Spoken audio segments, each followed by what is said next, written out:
intense. As we are making too much trainings. Of course, the amount of work that we have is high, but in my opinion, it's a good way of making a pre-season. And nowadays, you can find players that are coming back from an ACL in 6 months, but the risk of injury is higher. The psychology of the player is a roller coaster. It's completely full of ups and downs.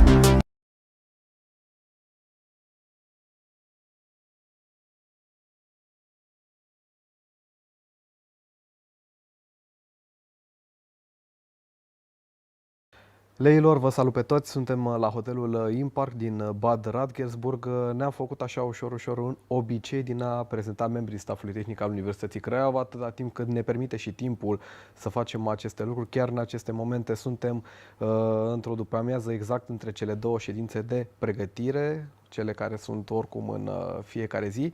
Și avem ocazia, după ce inițial am stat de vorbă și cu Mirel Rădoi și cu Horațiu Baciu, preparator fizic, ei bine, acum suntem cu Manuel Herrero, sper că am pronunțat foarte bine, este unul dintre kinetoterapeuții clubului nostru și este specializat pe ceea ce înseamnă recuperarea fotbaliștilor din punct de vedere medical.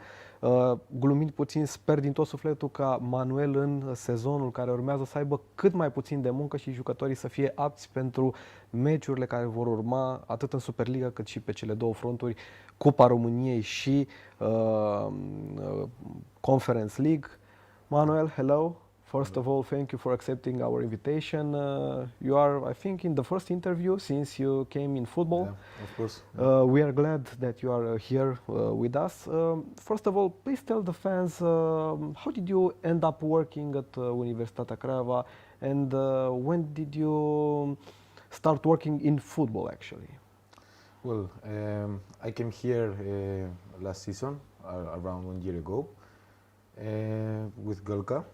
In those days, as Galca was a trainer and football player in Spain, he was feeling comfortable with a physiotherapist or a rehab coach who was related to Spanish football and the same methodology that we have in Spain.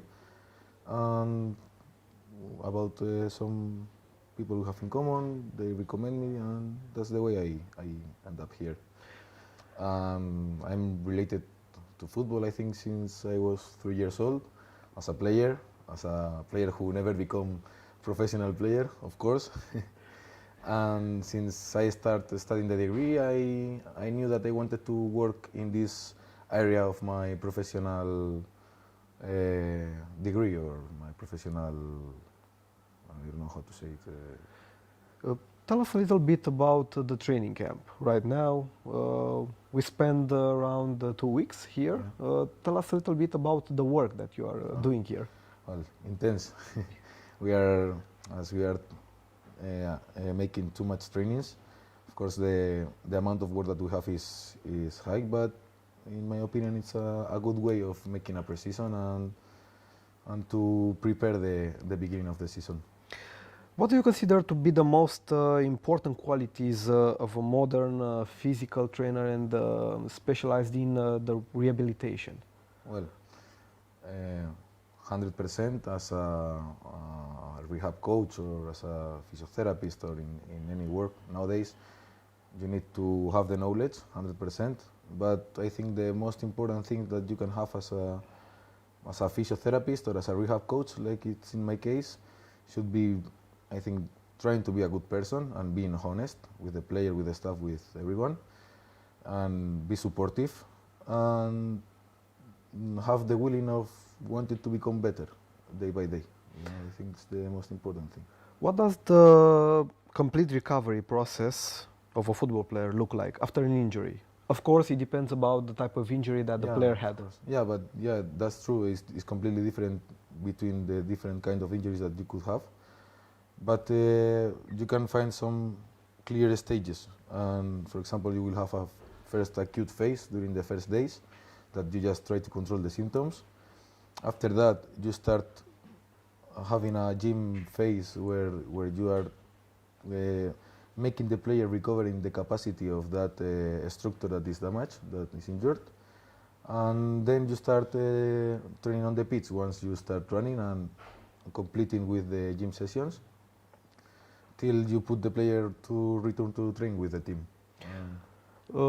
For example, what is the estimated time that a player can recover from a bad injury, from your experience? Well, it will depend 100% of the kind of injuries. Nowadays, because of all of the research that... Let's say about the ligaments, for example. Okay, this is a controversial thing, because nowadays you can find players that are coming back from an ACL in 6 months, but the risk of re-injury is higher, and you find players that are coming back at 9-10 months, for example, in a safety way. So it will depend on the strategy that you will follow, in how the player is recovering during all the rehab process, and it's multifactorial. It depends on too many things. So we cannot find an exact amount of time or days or weeks. Tell us please about the modern technologies that you use to monitor and to evaluate the progress of the recovery of a player. Okay, well, in my case, in my opinion, for me it's very useful, for example, for muscular injuries, to have a control of ecography, with ecography of the injury, to see how the tissue is healing. And we use the ball performance system to make a strength test and jump test to see which is the level of performance of the player, and we base the return to play as well with the GPS data. Number of trainings that he completed with the team, how many, we manage different parameters with the GPS that are close to the match data from the player. How important is the psychological part in the recovery of a football player? Well, during a recovery process, and if it's a long-term injury, the psychology of the player is a roller coaster. You know, it's completely full of up and downs. Sometimes when they feel them so good, they are in a really good mood. Suddenly they feel them a bit stuck, or they want to make more things that they are allowed to. So you have to understand them and to try to make them understand that they have to work hard, and at the same time to give them a good moment of training, you know. And as well, one thing I try to tell them all the time is that, of course, being injury, it sucks, but as well, they find a new time and they find a new window where they can work things that they would never work, and they can become better, because usually they don't have that time to work these weak points or the weak chains or these things, you know. So it's a good moment for them as well, if you know how to tell them. How is the collaboration between you and the rest of the technical staff, especially the medical part? Okay, well, I am part of the medical department, so of course Doki is our boss, and he is the one who gives us the guidelines of an injury. And every day or every week we make a report and we speak about the different cases. Of course, during all days, as we see each other in the pitch or in the base, we are speaking about the different cases. And when the player is close to the return to train, the conversations increase with the fitness coach to know how we can start integrating the players step by step, which drills they can do or they can perform, which drills they shouldn't. So we have to manage this return to play very close to the coach and the fitness coach. Manuel, I think we are very, very close to the second training of the day, so I won't waste your time anymore. Thank you once again for your time, for the words that you said to our supporters that for sure will be watching this video on our YouTube channel. Dragilor, vă mulțumim foarte mult că ați fost alături de noi. A fost din nou un interviu extrem de special cu Manuel Herrero, kinetoterapeut specializat pe ceea ce înseamnă recuperarea fotbaliștilor noștri. Vă mulțumim foarte mult încă o dată că ați fost alături de noi. Dacă v-a plăcut acest material, știți foarte bine ce aveți de făcut. Apăsați butonul subscribe, dați și un like, eventual ne puteți lăsa și un comentariu cu feedback-ul vostru, poate cu anumite sugestii din stafful tehnic, să vedem și noi cu cine să mai facem materiale. Vă mulțumim mult și ne vedem pe data viitoare.